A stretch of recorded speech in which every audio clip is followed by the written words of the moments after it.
Nirvana, the Smashing Pumpkins and Garbage are three of my favourite bands of all time, and I've loved them ever since I was a kid. In this video we explore the man that links all of those three bands, as well as many other fantastically influential bands of the 90s. An amazing drummer, an amazing musician, an amazing producer. This is the story of Butch Vig.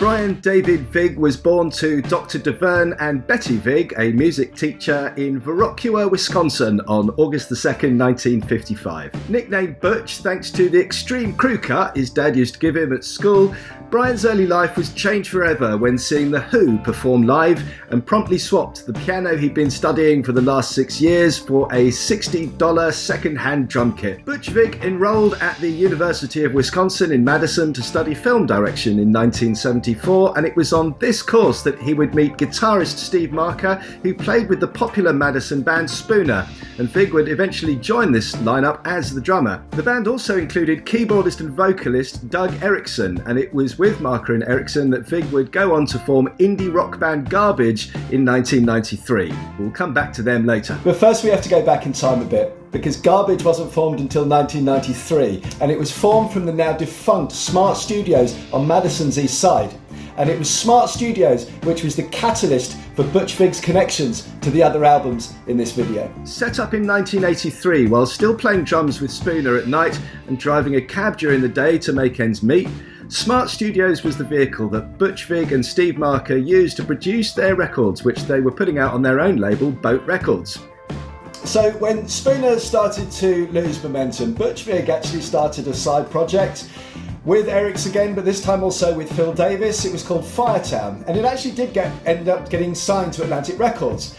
Atlantic Records brought in their own producer, a guy called Michael Fondelli, who they'd worked with previously, and although the recording sessions for this album didn't go very well at all, the sales for this album didn't go very well at all, Butch Vig has stated in interviews later that he learned a hell of a lot of production techniques working alongside Fondelli on this album, and he then incorporated a lot of the techniques that he'd learned as he honed his career up to this point. Started to work with local bands like Killdozer, like De Kreutzen, and it was actually a Killdozer album that he'd been working on that caught the attention of Bruce Pavitt and Jonathan Poneman, of course from Sub Pop Records. Butch Vig produced Killdozer's 12-Point Buck album in 1989, and when Sub Pop heard the unique production style employed on its recording, they knew this was the sound they wanted for their own grunge scene back in Seattle, Washington. The following year, Smart Studios was hired to record Nirvana for their Sub Pop singles series, and the band themselves was so pleased with it that they ended up sending it to Geffen Records, who ultimately signed the band, who would then go on to make Nevermind. Meanwhile, the Smashing Pumpkins got wind of this guy called Butch Vig and his fantastic production abilities and hired him to record the single Tristessa, which was also put out on Sub Pop's single series. So Caroline Records ended up hearing the single Tristessa and were so impressed that they signed the Smashing Pumpkins, gave them some money to go off and record Gish, which they ended up recording with Butch Vig. In the studio they spent a long time getting the exact right sound. The bass, the guitars and the drums all had to sound perfect, and Vig's sound proved exactly what they needed. Butch later recalls how he always wanted to make great sounding records and felt a real kinship for the first time with the Smashing Pumpkins, and particularly with Billy Corgan, who was also and equally willing to take the time and have the patience to get everything just right.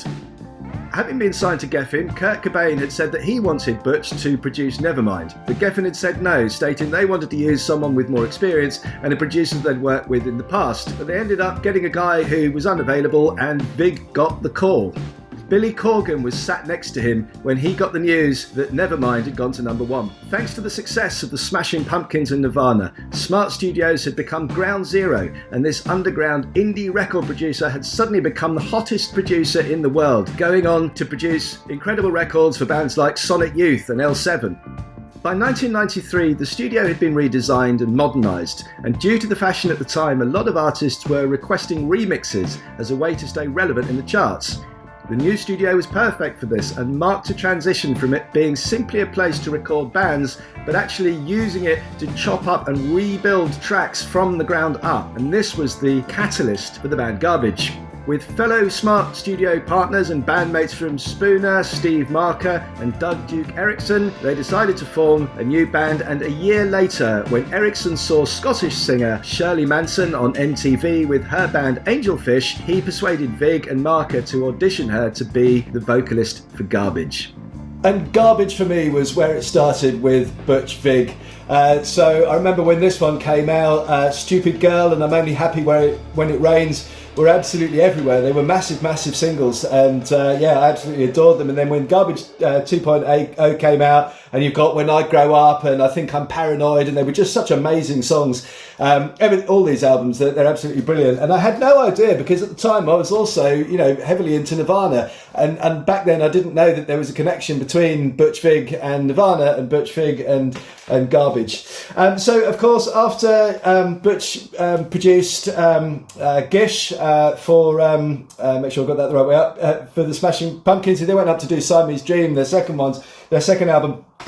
He's also produced albums for L7 and Sonic Youth and Ash. I've got Intergalactic Sonic Sevens and so much stuff, over the years. Really prolific and innovative producer and wonderful musician, and has been involved with so many projects from the 90s and really all the way up to today that I've fallen in love with over the years as well. So I hope you got something out of this video. If you did, please consider giving us a like and a subscribe and all that sort of malarkey, and I'll see you in the next one.